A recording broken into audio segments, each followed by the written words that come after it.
কারোর যদি জীবন নেওয়া পাপ হয়, তাহলে আমরা সবসময় পাপ করছি। এনি টাইম আমরা সবসময় কাউকে না কাউকে, কারো না কারোর জীবন আমরা নিচ্ছি।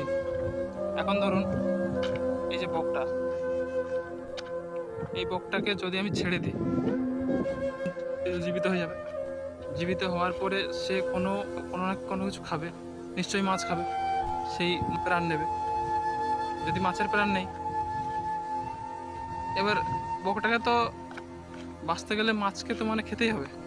এবার বকটা যে বেঁচে থাকবে, বেঁচে থাকার জন্য আমি দায়ী, কিন্তু মাছটা মরে যাওয়ার জন্য আমিই দায়ী। কারণ আমি বকটাকে বেঁচে রাখিয়েছি বলে ও মাছটাকে খাচ্ছে, আর মাছটার মৃত্যুর জন্য আমি দায়ী।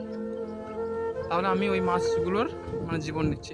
হয়তো আমি একটা বকের প্রাণ আমি বাঁচাচ্ছি, কিন্তু আমি হাজার হাজার মাছের প্রাণ আমি মানে নিয়ে নিচ্ছি। তো আমি তাহলে এখানে এটাই আমি মানে বুঝতে পারছি যে আমি মানুষ কিংবা আমি সবসময় পাপ সবসময় করছি, যে কোনো না যে কোনোভাবে। এই বকটাকে আমি যদি ছেড়ে দিই, ও মাছ খাবে, ওটার জীবনের জন্য, জীবন বাঁচানোর জন্য আমি আমি উপকারী, কিন্তু মাছগুলো আমি দায়ী। কিন্তু আমার যেটা কর্তব্য সেটা আমি করছি, কারণ কাউকে মারা আমার কর্তব্য না, কাউকে জীবন দেওয়া আমার কর্তব্য। তাই তাই এই বকটাকে জীবন দেওয়া আমার কর্তব্য। তাই আমি এই বকটাকে ছেড়ে দেবো, এই বকটার আমি জীবন দেবো। কোথায় ছাড়লে বকটা ভালো হবে? যদি গাছে, কোনো গাছের সামনে ছাড়ি তাহলে কি ভালো হবে? এখানে ছাড়লে ভালো হবে। এখানে কেউ আশেপাশে কেউ নেই, কেউ জাল দিয়ে বকটাকে ধরবেও না কেউ। তো এখানে আমি বকটাকে ছেড়ে দিই ভালো জায়গায়। মনে হয় না কেউ জাল দিয়ে ধরতে পারে বলে, আর মনেও হয়, কারণ সব দিকে তো এখন জাল টাল নিয়ে থাকে বক ধরার জন্য। আমি বকটাকে ছেড়ে দিচ্ছি গাইস।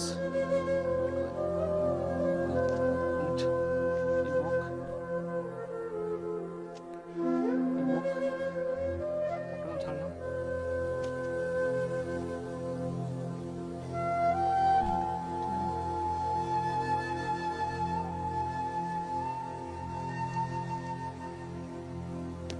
ছেড়ে দিলাম, বকটা হাঁটতে পারছে না, ছোট বক। কারণ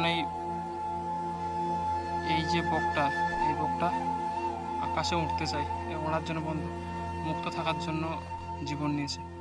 এর স্বভাব এজন্য বেঁচে থাকে। এর স্বভাব হচ্ছে জীবিত থাকা। একে আমি মুক্ত করতে চাই, একে আমি আমার নিজের সাথে বেঁধে রাখতে চাই না। আমাকে একটুখানি কেটেছে, বুঝতে পারছো?